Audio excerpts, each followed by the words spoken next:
en direct du festival du film social et ouvrier de Carmaux, le 8e, hein, pour ceux qui avaient une angoisse qui montait comme ça. Je suis avec pas une femme Barbara Gould, avec une femme brillante. Alors, qui êtes-vous, femme brillante? Oh là, je ne sais pas si c'est moi qui suis brillante, mais en tout cas celle dont je parle, j'espère que... Enfin, en tout cas, c'est ce que j'avais envie de dire sur ces femmes. Donc c'est un film? Oui, c'est un film. Premier film. Premier long métrage? Premier long métrage, oui. Et donc, qu'est-ce que ça vous fait? Ça fait, c'est bien, ça fait apprendre des choses à tout, dans le parcours d'une vie, il y a plein de choses à apprendre. Et là, alors en l'occurrence, vous avez commencé comment pour arriver à votre premier long métrage?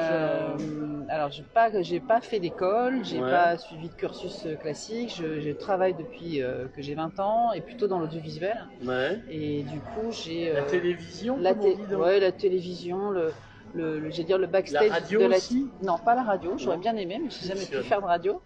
L'audiovisuel est plutôt côté documentaire. Donc moi, je travaille plutôt du côté des producteurs qui proposent des projets documentaires avec des auteurs aux chaînes de télévision. Voilà. Donc j'ai plutôt soutenu le projet des autres. Et je continue de le faire parce que j'aime ça. Et en parallèle, j'ai envie d'écrire. J'ai toujours écrit, raconté des histoires, et je me suis plutôt dirigée naturellement, sans trop me poser de questions, vers l'écriture de films. Voilà, ça s'est fait petit à petit, ça a été assez long. Donc du coup, Bouillante, vous êtes scénariste aussi en plus de réalisatrice? Ouais, auteur, voilà. Vous êtes un peu comme Cabrel, auteur chanteur. Voilà, un peu comme Cabrel. Exactement, je défends ce parallèle. Oui, j'ai écrit... c'est vrai que j'avais envie, moi, de mener cette histoire jusqu'au bout, et je pense que quitte à apprendre quelque chose, autant peut-être apprendre, je ne sais pas si c'est de mes erreurs ou voilà, mais en tout cas de vivre les choses complètement, et donc de l'écrire, de le réaliser, de l'accompagner. Donc le scénario, la réalisation, et vous jouez? Ah non, ça je ne saurais pas. J'adore par contre voir jouer d'autres et travailler avec des acteurs, et j'en avais des très très bons et très bonnes actrices, donc c'était un plaisir. Non, je n'ai pas cette ambition, pas du tout. Et donc j'ai travaillé effectivement avec une équipe, à la fois de comédiens, et puis une équipe technique avec laquelle je me suis très bien entendue, qui a vraiment été très attachée au film, et qui par ailleurs a été... et aussi avec toute la post-production, ma monteuse, les musiciens, voilà. C'est vraiment un long travail qui inclut beaucoup d'équipes. Alors, la question, c'est un film sur des femmes de ménage. Est-ce que c'est la version fictionnée de Debout les femmes de Jules Perret qu'on a reçue l'année dernière, et cette année qui faisait sa première fiction d'ailleurs? Je ne sais pas, parce que je vais vous avouer quelque chose, c'est que je me suis coupée de tout ce qui se faisait de près et de loin autour de ça. D'accord. Donc pour ne pas... D'abord parce que, mine de rien, c'est très anxiogène. C'est à chaque fois que quelque chose a un lien de près ou de loin avec le sujet, sachant que les gens qui me connaissent ne savaient pas exactement le contenu de mon film. Tout le monde m'appelait en disant « Ah, regarde, il y a un film ». Et c'est exactement... Vous avez parlé de femmes de ménage pendant au moins un an? Voilà, donc moi je me suis extrait de tout ça, parce que j'avais besoin d'un espace pour réfléchir, pour être tranquille, pour faire mon projet, et en se disant que... Vous enfermé dans une maison à la montagne ou au bord de la plage? Alors non, j'ai pas cette chance, parce que... Il me semblait vous voir à côté de chez moi aux Bahamas, bungalow d'à côté. Non, j'ai pas cette chance, je dois travailler à côté, donc j'ai tout ça tout en travaillant. C'est terrible. Mais bon, j'aime bien mon travail, ce qui est quand même une chance. Mais je veux dire, j'ai fait ça les soirées, les week-ends pour... Alors, en même temps, comme dirait notre président Kikeri, qu'est-ce que vous faisiez en parallèle? Je faisais de la production de films d'autres. Donc la journée, je produis les films des autres, et le soir, je retournais à l'écriture de mon scénario. Des films télévision ou cinéma? Non, uniquement télé. D'accord. Pour le coup, je ne vous juge pas, j'aime bien la télé. Pour le coup, le cinéma est un monde que je découvre, que je ne connaissais pas. Mon doigt glissé, c'est ma face, mon crâne chauffe qu'on voit tout d'un coup. Ça surprend. Pour réveiller le spectateur, comme ça. Pour être sûr qu'il suit bien. Voilà, mais pourquoi elle est devenue chauve d'un coup? Oui, mais le chauve-souris, du coup, Batman. Enfin, voilà, bon, bref. C'est ça, comme quoi, oui. Vous avez produit quoi qu'on aurait pu voir? C'est pour quel Alors, genre je vais vous de parler, chaîne? je vais vous parler de choses produites récemment que vous auriez pu voir. Là, il y a Mhm. tout récemment, j'ai produit un documentaire sur Jamie Lee Curtis, qui est une Mhm. actrice que j'aime beaucoup, réalisée par une Tiens, j'ai réalisatrice. rencontré Savoie il n'y a pas longtemps, qui fait aussi Marge Simpson. Voilà. Donc, Valérie Jourdan, la réalisatrice, elle est diffusée sur Arte. Et j'ai aussi produit un documentaire sur Georges Perec, par un Que j'ai réalisateur vu. qui s'appelle Pierre Lannes, voilà, qui est, Ouais. qui est aussi. Voilà, ce genre de. Je fais plutôt des documentaires culturels, Ouais. avec l'espoir la foi en la culture et que la culture puisse être accessible à tout le monde et voilà, sur des sujets assez variés. Alors avant, on l'a privée, maintenant on la donne en abondance, mais les gens n'en veulent pas. Ils sont au niveau de la culture comme les enfants au niveau du menu enfant, à savoir le steak frites. Ben, je sais pas, je pense qu'il y a quand même toujours une appétence pour la culture et puis il faut se battre. Enfin, de toute façon, moi, ça fait quand même plus de 35 ans que je côtoie un peu Ouais. le milieu audiovisuel et ça fait 35 ans que j'entends dire que c'est difficile parce que c'est difficile, ça a toujours été difficile de faire un film, c'est toujours difficile de faire des documentaires pour la télé, c'est pas. Voilà. Et en plus, moi, j'ai toujours plus ou moins été, jamais tellement dans la télévision divertissement, mais plutôt soit dans le culturel, soit dans la découverte, donc dans des choses qui sont. LCP, Arte. Oui, enfin toutes les chaînes en fait, hein, parce que toutes les Oui. chaînes diffusent des documentaires culturels, C'est étrange ce que vous me dites. mais en petite quantité. Donc Dieu il faut se battre pour être dans cette petite quantité. Et Puis puis il y a l'horaire de diffusion. il y a aussi. l'horaire de diffusion, mais bon, il y a quand même des spectateurs et d'ailleurs ici aussi, on voit dans les festivals où on va, il y a quand même toujours plein de gens qui aiment le cinéma, qui viennent le voir, et toute classe sociale confondue, donc c'est quand même rassurant que ça existe encore. Voilà. Alors tant que je vous ai sous la main, est-ce que vous pouvez me donner une définition de la culture? Oh, alors je crois, mais je ne sais plus qui Pour un a dit voyage ça. à Acapulco. Non, je ne sais pas si c'était Albert Jacquard, enfin, je ne sais plus à qui a dit que finalement la culture c'était presque la seule comment dire, richesse qui était inépuisable et plus on en avait, plus on en faisait. Enfin, Oui. c'est pour ça qu'il ne faut pas s'en priver parce que les gens croient qu'ils ont un cerveau limité. Alors certains arrivent quasiment à le démontrer, mais en fait, plus on mange de la culture, plus on étend Oui, et notre puis champ. la culture, c'est un mot qui peut faire peur, mais moi je pense pas. Alors moi je viens pas du tout d'un milieu cultivé et pas du tout. Et je pense que c'est aussi, pour moi, la culture pour moi c'est comme le fil en aiguille. C'est-à-dire on lit on tombe sur un journal qui parle d'un film, on se dit ah tiens j'ai envie d'aller le voir, on va voir le film. En voyant le film, on découvre un acteur et cet acteur vous conduit à un autre film. Et c'est ça la culture, c'est ce plaisir de relier des points et chacun relie les points qu'il veut. Et par d'où il veut, arrive où il veut, il n'y a aucune obligation, mais je trouve que c'est ça qui est magique, c'est qu'on arrive à faire des ponts et à se dire ah mais oui au fait, et moi j'ai découvert très tard certaines choses que sans doute plein de gens savaient depuis toujours, mais voilà, je trouve que c'est quelque chose qui est une jubilation personnelle qu'on peut avoir à tout âge. Et, voilà. Alors l'éveil à la culture chez vous, c'est quand l'épiphanie culturelle, si j'ose dire? Vous avez un souvenir particulier? C'est oui par en voyage. Non, mais je veux dire, j'ai croisé sa voix aussi. c'est les lectures parfois non imposées par l'école, c'est-à-dire les choses sur lesquelles on tombe des fois sans qu'on. Voilà, c'est le premier livre qu'on vous offre, c'est le premier film qu'on voit. Voilà, moi j'ai un souvenir ébloui de ma mère qui s'est trompée, qui m'a emmené voir La Fièvre de samedi soir en 77. Alors, pour ne faire aucun secret, j'avais 11 ans, donc je suis 66. Elle pensait que c'était un film dansant, rigolo, et elle s'est aperçue que c'était dansant. Oui, cela dit, moi, ça reste un de mes films cultes, du coup, et je remercie ma mère de cette vous aimiez déjà Travolta. Voilà, ma mère s'est trompée, mais elle s'est pas trompée en fait. Moi, quand je vais mal, je me passe en boucle Travolta qui marche dans la rue au début avec son pot de peinture. Je trouve ça soigne de tout. Donc voilà, c'est ces petits chocs-là. Après, c'est toute une suite de choses, mais le premier, on s'en souvient. Et là, dernièrement, est-ce que c'est le dernier film qu'on vient de voir, là, Interdit aux chiens aux Italiens? Non, le dernier film qu'on vient de voir, là, il est particulièrement émouvant. Moi, j'ai eu plein de moments où je me suis retenue. Non, je n'ai pas pleuré parce qu'après, j'aurais du mal à essuyer, voilà.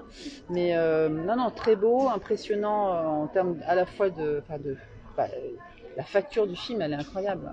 Oui, mais l'inventivité. Mais c'est pas que ça, c'est aussi toute l'histoire de cette famille qu'on se dit mais comment il y a des gens qui ont des vies mais terribles et qui, c'est très beau.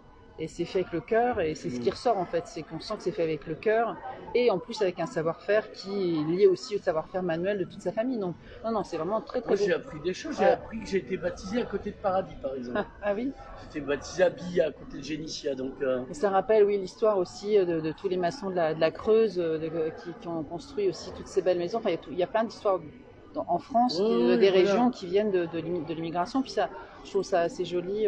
Moi, il se trouve que je viens juste de tourner un court-métrage sur l'histoire de migrants qui arrivent en France. Donc c'est par une la histoire montagne, qui me touche. par la mer. Alors, dans mon film, ça n'a rien à voir, parce que Oui. c'est une comédie et une comédie musicale. C'est-à-dire que j'ai complètement twisté le sujet. On revient à Travolta. Voilà, et je fais venir deux migrants qui croient arriver dans un village tranquille en France et qui s'aperçoivent qu'ils sont arrivés au village de la comédie musicale. Donc en fait, ils n'ont pas le choix, ils vont être obligés d'apprendre à chanter, à danser, ce qui les gonfle un peu quand même, parce qu'ils ne sont pas venus du tout pour ça. Non mais je comprends. Mais on voit qu'ils se disent, s'il faut faire ça pour être accepté, on va essayer. C'est l'intégration. Voilà. Donc c'est voir à l'envers, avec un regard complètement inversé, où nous on est plutôt du côté des migrants, on se dit, mais c'est vrai que moi si on me demandait de faire ça, je trouverais ça aussi absurde. Voilà, c'était un choix complètement mais la vie est pleine de fictionnel. rites de passage. De toute manière, qu'on soit migrant ou pas. Donc, c'est ça. Moi, j'ai fait des trucs pour m'intégrer. J'ai appris qui était Jésus, par voilà. exemple. Et ben pour s'intégrer, ils sont obligés de faire un truc qui leur paraît. Donc voilà, le film m'a fait penser aussi à ça, à toute cette histoire qui se répète. Alors, on voit où ce fameux court-métrage? On verra dans quelques temps quand j'aurai fini de le monter. Ça fait partie des choses un peu bricolées que je fais aussi un peu avec une équipe. C'est destiné à qui quand vous commencez un projet comme ça? On en reparlera d'un autre qui me passionne alors que je viens d'apprendre que ça va avoir lieu. Donc, vous avez une idée Non, alors les courts-métrages, c'est toujours un parcours. C'est encore un autre circuit que le cinéma. Ça fait partie des choses je pense qu'on doit pouvoir arriver à faire et qu'il faut arriver à faire si on a envie de les produire et pas attendre des financements hypothétiques. Donc moi, je l'ai fait avec peu de financement, mais avec des gens qui m'avaient soutenu. Et puis après, le temps de le monter. Après, c'est des films qui sont vus en festival et puis parfois sont achetés a posteriori par des chaînes de télé qui ont des cases courts-métrages. Mais en plus, moi, je fais des courts-métrages qui sont un peu longs. Là, donc des moyens métrages. Il va plutôt être proche de 30 minutes et malheureusement c'est un format que n'aiment pas beaucoup les diffuseurs parce qu'ils préfèrent les formats très courts qui passent vite pour en diffuser beaucoup. Oui, voilà. Ce qui est compréhensible. Mais moi, trucs à vendre, voilà. Cela dit, moi, je me suis dit que je ne céderais à aucune injonction, quelle que soit l'injonction. Donc voilà, je fais le film. Il ira le voir chez vous. Voilà, il aura sa durée, il aura la durée qu'il aura et voilà. Alors, on va parler de Brillante qui va être brillamment projetée dans une demi-heure, donc toujours à Carmont pour ceux qui auraient raté le début. C'est la première fois que vous avez en premiérier? Non, j'en ai pas fait 50, mais j'en ai fait quand même quelques-unes. Le film, il est fini depuis fin juin, et on a commencé à faire une petite tournée grâce à mon distributeur qui en parle, parce que je sais que ça fait partie des films. Alors votre distributeur, c'est qui? Alba Film. Alba Film, voilà. Et c'est vrai que c'est un film social, on va dire. Enfin, Est-ce que ça intéresse? Moi, ça m'intéresse. Parce que quand j'étais en cours de cinéma avec Michel Cadet, que vous avez peut-être croisé, si vous l'aviez en face. En fait. Ah oui, d'accord, non, mais je veux dire. C'est le président du festival. Oui, d'accord, je connaissais le nom, je pensais que vous parliez d'un réalisateur. Il nous a fait une année, au début je râlais comme un putois sur l'image de l'ouvrier au cinéma, alors que moi je rêvais de bataille, etc. Puis à la fin de l'année, j'étais assez content que j'avais appris des trucs. Donc, est-ce qu'on peut rendre sexy l'ouvrier au cinéma, si je veux dire? Bon, alors moi, ça dépend comment on regarde. C'est bankable. En fait, on ne rend pas les choses sexy, je pense, elles le sont ou elles le sont pas. Enfin, c'est le regard qu'on porte sur elles, je pense, qui fait qu'on le voit comme ça. Oui, mais tout le monde ne fantasme pas sur les femmes de ménage. Ah ouais, mais alors moi si, mais pas sur les femmes de ménage, mais sur le destin des gens, des petites gens et des gens qui se battent pour exister et pour comment dire, être heureux dans un monde où c'est pas une évidence. Donc je pense que c'est le regard admiratif, d'où le titre Brillante, qui pour moi témoigne de mon admiration pour. C'est un film nietzschéen. Vous parlez de la volonté de survivre comme cette plante qui pète le béton. J'ai pas votre culture, donc je ne pourrais pas répondre à cette question. Non, c'est un film de Nietzsche que je connais. Et puis d'ailleurs, j'en sais rien. Moi, les Suédois. Sexy, je sais pas. Je pense que quand même, il y a aussi de la place pour un cinéma qui qui dialogue un peu avec le spectateur et qui essaye de le... C'est pas non plus une leçon sur qu'est-ce que le monde ouvrier. Je serais pas forcément capable de la faire parce que j'ai pas la culture pour ça. C'est faire un spectateur qui a vu le film, je trouve a dit ce qui est fou, c'est d'arriver à parler de quelque chose qui finalement a une question assez large, qui peut concerner tous les gens qui travaillent, à travers un tout petit groupe de femmes. Moi, je peux me sentir représenté par une femme de ménage, par exemple. Oui, c'est ça. Non, je demande. Mais non, oui. Je serais surpris tout à l'heure, quoi. Bah peut-être, c'est ce qu'il faut voir, et puis voir comment un tout petit groupe de personnes qui n'est pas qu'on ne voit pas travailler, qui passe un peu inaperçu, bah, comment est-ce qu'on fait quand on est dans ce genre de situation pour se faire respecter alors qu'on est tout petit, quoi. C'est vraiment un film pas sur les... On parle beaucoup des invisibles, c'est vrai, mais aussi sur les petits. Et les rapports de force, comme voilà, dirait Marx. Exactement. Et c'est un film qui parle des rapports de force et aussi qui parle de la force qu'on a en nous. La volonté de puissance, je reviens à Nietzsche. Donc cette plante qui pète le béton. Et c'est drôle parce que j'ai un petit site internet et dans une des photos que j'avais mis sur mon site, c'était justement une photo que j'avais prise à La Courneuve. La Courneuve, c'est dans le nord de Paris et c'est voilà. Oui, il y a eu un épisode avec Sarkozy. Oui, enfin c'est un coin du nord qui est quand même assez secoué aussi par la crise et du coup j'ai photographié le béton avec l'arbre, les racines de l'arbre qui pètent le béton, et c'est vrai que ça peut être tout à fait ça. C'est une image qui me plaît. Mais donc oui, il y a de la force en dessous, ça pousse en dessous. Hein. Je crois que je vais citer Bernanos. Vous voyez, moi aussi j'ai. Moi j'aime bien Georges.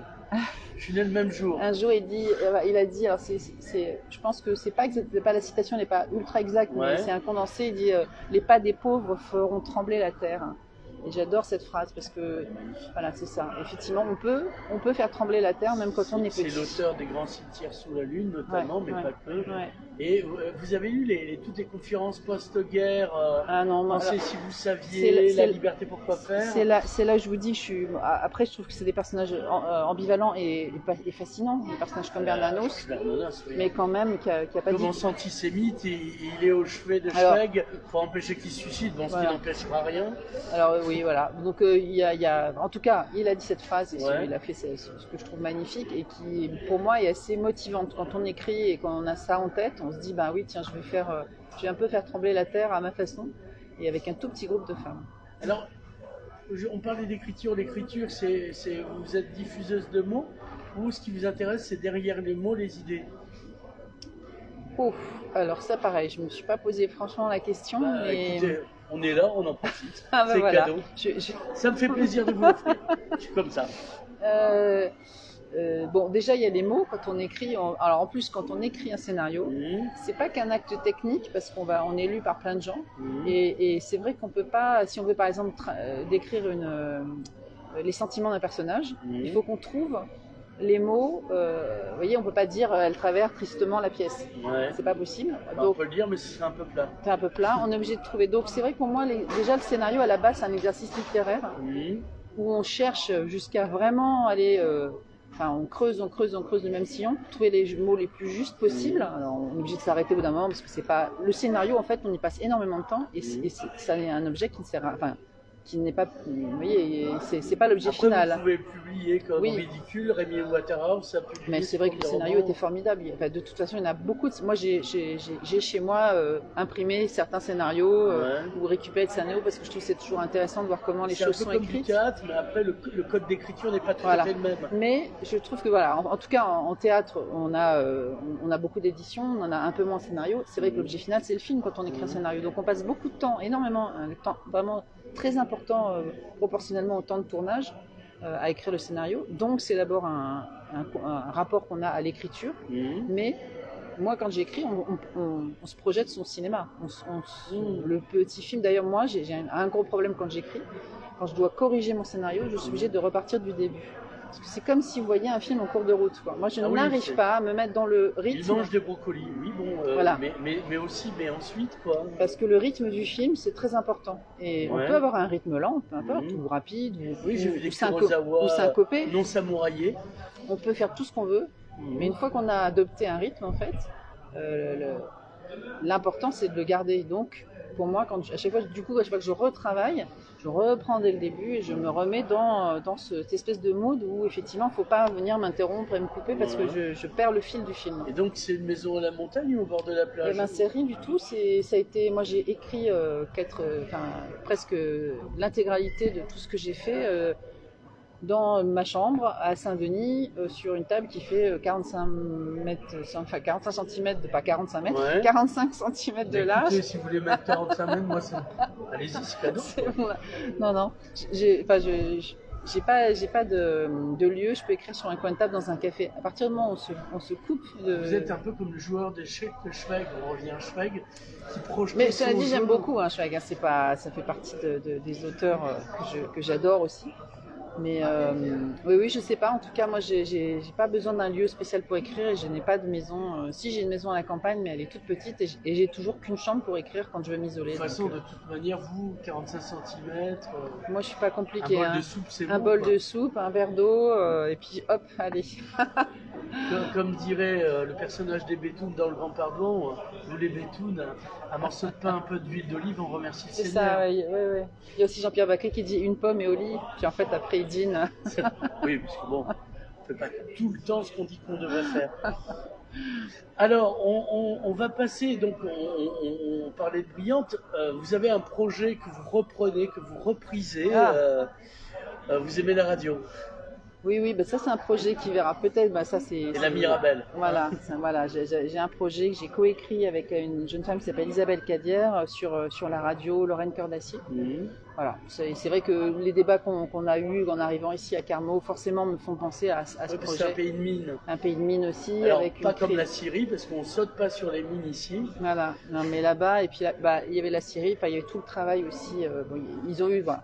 Il y a des régions entières en France qui ont été quand même dévastées par l'arrêt, par des décisions de promouvoir leur force. Et puis on leur a enlevé, on reconstruit une autre industrie, puis cette industrie s'arrête 20 ou 30 ans plus tard. Et comme hier, ça, vous n'avez pas vu le film sur les mines? Non, non, je suis arrivé parce que c'est assez terrible, quoi.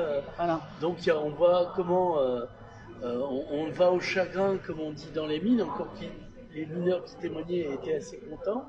Et puis à la fin, avec le gros trou qu'il y a de la mine, on essaye de faire un parc.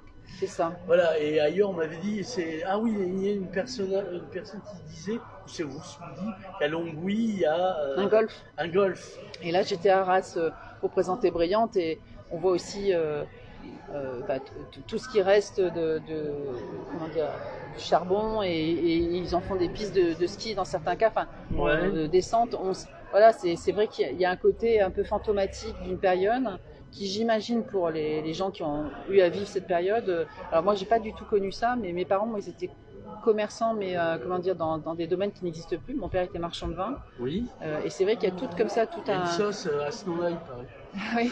Sauce marchand de vin. Alors moi, oui, c'est ça. Mais moi, c'est une période où on buvait quand même tous beaucoup de vin, beaucoup plus de vin qu'aujourd'hui. Mais c'était une belle période. Moi, mes grands-parents et mes parents étaient dans ce type d'activité-là. C'est des métiers qui n'existent plus. Et c'est vrai que, je le sais que on n'a plus rien à se raccrocher. Moi, mes enfants ne connaîtront jamais le lieu où j'ai vécu les 20 premières années de ma vie parce que c'est des lieux qui existent. On était en région parisienne. Oui, où ça? Étampes. Ah c'est connu, Étampes. Voilà. Et du coup, c'est vrai que je suis sensible aussi à ces histoires qui s'arrêtent, aux gens qui ont comme ça Et le traumatisme que ça laisse, c'est le syndrome du membre fantôme à chaque fois. C'est ça, et on se dit, et puis voilà, et on passe devant quelque chose qui n'existe plus, où il y a encore un petit peu, d'ailleurs moi je suis très sensible quand je traverse la France, à tous ces écriteaux du bonnet, ou je sais plus quoi, tout ce qu'on voit, les restes... Les apéritifs, qui restent encore... Je dis ça parce que je suis de Perpignan, donc... Voilà.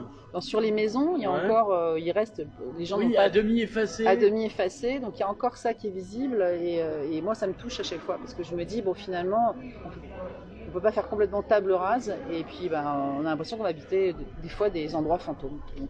Revenons à la radio Lorraine.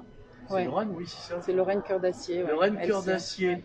Ça a été un grand moment, comme une dernière charge de cavalerie ouvrière. Ouais, ça a été, c'était une période. Alors l'histoire, elle est absolument incroyable. Hein, c'est vraiment une radio qui est créée par un syndicat pour défendre, pour motiver la CGT, voilà, pour défendre les opposants. Qui à l'époque avait de l'argent et donc investi dans. Oui, d'ailleurs, on découvre, les gens, on réalise qu'à l'époque, ça reste quand même des syndicats très très puissants dans les. Donc c'est les années 70. Oui, c'est les années 70. Là, c'est 79, donc c'est vraiment la fin des années 70. Bizarrement le quart avant Mitterrand, comme on dit. Voilà, et en fait, c'est vraiment la période où il y a déjà, au moment où l'histoire s'installe avec la radio, les syndicats ont déjà négocié, sont dans les négociations des licenciements en fait, puisque c'est plié, hein, il n'y aura plus de sidérurgie dans le coin.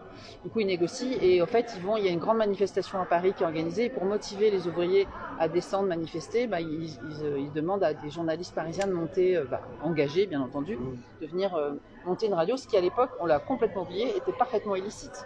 Installer un émetteur. 81, ah oui, c'était violent. C'était Giscard, il y avait vraiment, on a les émetteurs étaient les flics. Retrouvés par trigonométrie, comme les Allemands, les résistants pour les postes radio. Donc radio, ça fait aussi Radio Londres, ça fait, tout à fait. Communication avec l'Angleterre via le radio, et c'est les premiers qui tombaient, puisqu'il y a la trigono. C'est ça. Donc en fait, c'est une histoire à la fois pleine de symboles, parce qu'en fait les gens de la ville où s'installe la radio, qui est Longwy, vont défendre vont se l'approprier complètement et découvrir, on parlait de culture, que la vie ouvrière c'est bien, mais qu'il y a aussi, on peut lire de la poésie à la radio, les femmes peuvent venir parler. Je crois que c'est une des premières radios, il y a une émission en langue arabe par des ouvriers arabes. Donc ça a vraiment été, la radio était défendue, ce qui fait qu'à chaque fois que quelqu'un voulait venir prendre ou péter l'émetteur, il y avait tout le village, toute la ville qui arrivait, et c'était impossible. Et elle a duré 1 an et demi. Et elle a fini par s'arrêter parce que finalement la liberté d'expression qui était donnée dépassait la CGT. A dépassé la CGT. C'était une période où la CGT était encore liée au Parti communiste et le Parti communiste français encore lié à l'Union soviétique qui tombera en 91. Voilà, au moment c'était au moment de l'Afghanistan, tout ça, il y avait vraiment 79. Voilà, il y avait vraiment. Revient, voilà. Et bon. Mais je pense qu'au-delà de ça, alors ça c'est l'histoire politique qui est intéressante quand même, mais c'est aussi une histoire ouvrière, de libération, de voir humaine très forte. Et ça s'est achevé comme un peu brutalement, en laissant comme une trace indélébile, parce que quand on va à Longwy, tout le monde s'en souvient. Est-ce qu'ils l'ont transmis aux enfants? Oui, je pense, parce que oui, il y a tout un voilà, c'est une très belle histoire, mais bon, je vous en dirai plus si ça aboutit. Si ce projet, alors, en tout cas, rien que le fait de l'avoir écrit, ça a déjà été un plaisir, coécrit avec Isabelle. Pardon. Ça doit déboucher sur un long métrage. Normalement, l'idée d'origine en fait était que ça débouche sur un long métrage. Et sinon, la télévision vous tend les bras, vous les connaissez les gens de la télé. Alors la télévision, reste de toute façon, faire un film, c'est ce que je disais au départ, reste quelque chose de compliqué. Voilà, c'est toujours un combat, alors pas contre, parce que moi je considère pas que j'ai à me battre contre des gens, mais pour faire quelque chose, pour défendre. Et puis après j'ai plein d'autres idées qui me trottent dans la tête, donc de toute façon, c'est pas des idées qui manquent, des fois c'est le temps et le temps, il n'y a rien qui manque, mais je veux dire, il faut y passer beaucoup de temps. Il faut accepter de consacrer une partie de sa vie à autre chose que les loisirs. Si on ne fait pas du ski sur les terris, on écrit quoi. Voilà, moi je ne fais pas de ski, j'ai arrêté de faire du ski à 15 ans, donc j'ai une grande plage de temps devant moi. Alors, il y a ce projet, et est-ce que vous avez un autre début de commencement, pas de projet, mais des films pour la suite? J'ai pas mal Brillante 2. Alors, Brillante 2, oui, il y a beaucoup de questions, beaucoup de sujets qui sont déjà en fermentation depuis un certain temps dans ma tête. C'est vrai que, mine de rien, faire un film... Puis de marchand de vin, c'est toujours en fermentation. Ça fermente quand on est dans le vin, ça c'est sûr. Et on se bonifie en vieillissant, vous voyez, donc je suis pas inquiète. Non, mais comme je vais pas faire un film sur les maisons de retraite tout de suite, parce que je me suis dit qu'à force d'attendre, c'est ce que j'ai toujours dit, je dis à force d'attendre ce premier film, je vais finir par devoir tourner dans une maison de retraite parce que j'y serai. Je vais essayer, non, j'ai d'autres idées, d'autres choses, et puis peut-être changer d'époque aussi me plairait, justement, pour pouvoir... Brillante, c'est vraiment un film contemporain, même si j'ai fait un petit pas en arrière, parce que je le situe au moment des Gilets jaunes. qui reviendront peut-être, mais en tout cas la période Oui, qu'on a connue et qui ont pris beaucoup voilà, peut-être, qui qui était à peu reviendront, près d'il y a 2 ans. Et du coup, moi j'aimerais me décaler un petit peu par rapport à ça pour avoir l'impression de tenter, d'essayer d'autres choses. Voilà, et de ne pas rester uniquement, et avec, j'espère, la possibilité de parler toujours de choses qui me touchent, qui sont intimes, et il y en a dans toutes les périodes. Donc, ce que vous avez montré, vous avez croisé les spectateurs, tout l'intérêt des avant-premières, ils étaient comment? Touchés, pas touchés Alors, assez régulièrement, de manière assez étonnante, Ouais. les gens sont quand même très très émus. Même les médecins spécialistes qui n'ont pas le même et qui regardent du coup leur femme de ménage avec un autre regard. Parce qu'il y a des thèmes croisés dans le film et c'est assez aussi c'est ce personnage. Je pense que le cinéma, c'est essayer de s'identifier aux gens. Enfin, en tout cas, j'ai essayé de faire en sorte que notre regard se dirige vers une des personnes qui est jouée par Céline Salette, qui est l'héroïne du film, et que du coup, à travers elle, on vive tout ça. J'avais vu, il y a une femme de ménage qui a été élue députée. Tout à fait. Je crois même qu'elle est noire, c'est dire jusqu'où ça va. Ouais, mais faisait partie justement des femmes qui ont combattu. Ça fait partie des visages aussi engagés. Je pense que c'est pour ça qu'elle a. Oui. Après, je pense que là, justement, je parle de femmes qui ne sont pas Députées. Non, qui ne sont pas députées, qui sont dans qui ont du mal à parler et dire non à pas tout, parce que c'est beaucoup plus difficile qu'on ne le veut. Parce qu'elles sont éparpillées, elles ne sont pas regroupées entre elles, donc elles ne constituent pas une force. Et d'une manière générale, il faut quand même bien l'avouer, c'est